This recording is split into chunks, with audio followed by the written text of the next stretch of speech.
يعني قدر الموت ويغمض تبارك وتعالى يتيك الكفار والحياة أتنا تكتب olwaleero Old Kampala yegasse ku kibuli mu kusabira omugenzi Supreme Mufti Soid Kayongo eyafudde olunaku lw'eggulo.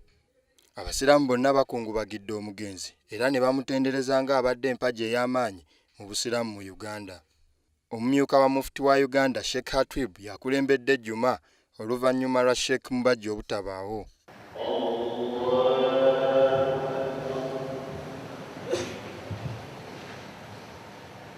Sheikh akutidde abakkiriza okwetegekera obulamu bwabwe n'okwebuulira okusobola okuba ekyokulabirako mu bantu bonna.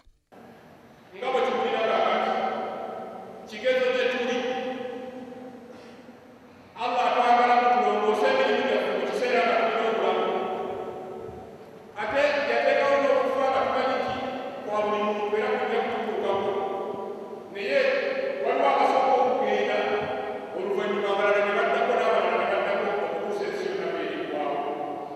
Abantu ab'enjawulo be boogedde ku mugenzi.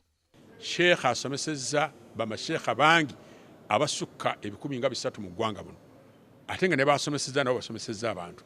N'olwekyo ekigambo kye kiyakola ekyokusomesa eggwanga n'essomero lye kirikoze kinene nnyo era kirina omukono muwanvu mu ggwanga. Nze okuviira ddala mu 5 gye natandikira okumulaba sirowooza nti alina omulimu gwonna gwe yali akozeeko ogutali busiraamu oba ogutali kusomesa.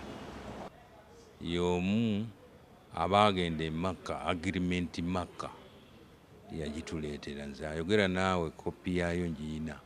Mugenzi yennyini yagikwasanga bamaze nga waaliwo nkaayana ezaffe ezitagwa mu nnyumba